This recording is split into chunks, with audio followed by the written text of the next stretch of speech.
எனக்கு எப்போது திருமணம் நடக்கும்? எந்த ஊரிலிருந்து கணவனோ அல்லது மனைவியோ அமைவார்கள்? அவர் எப்படிப்பட்டவராக இருப்பார்?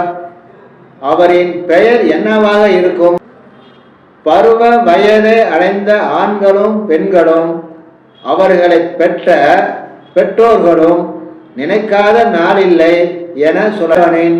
முதல் ராசியான மேசம் ராசியை ஜென்ம லக்கணமாகவோ அல்லது ஜென்ம ராசியாகவோ கொண்டு பிறந்துள்ள சகோதர சகோதரிகளே, தை மாதம் முதல் ஆனி மாதத்திற்குள் பிறந்திருந்தால், அதாவது டிசம்பர் மாதம் 14ஆம் தேதி முதல் ஜூலை மாதம் 14ஆம் தேதிக்குள் பிறந்திருந்து பருவ வயது காலத்தில் சுக்கிர திசையோ அல்லது சூரியனுடைய திசையோ அல்லது குருமகா திசையோ அல்லது சனி மகா திசையோ நடைமுறைக்கு வந்து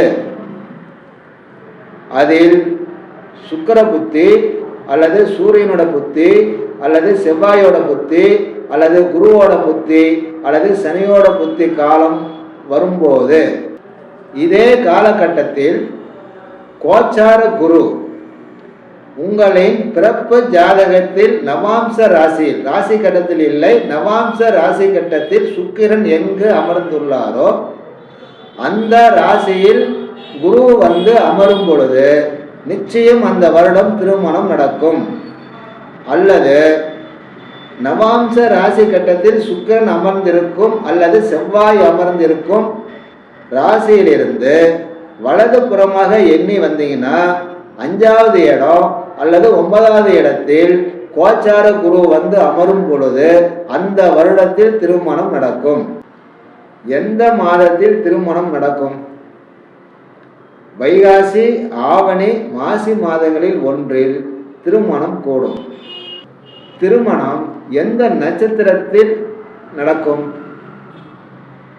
ரோகிணி, அஸ்தம், திருவோணம் அல்லது பூசம், அனுசியம், உத்திரட்டாதி அல்லது மிருகரிஷம், சித்திரை, அவிட்டம் இந்த நட்சத்திரங்களில் ஒரு நட்சத்திரம் வரும் நாளில் சுப முகூர்த்த நாள் அமையும்.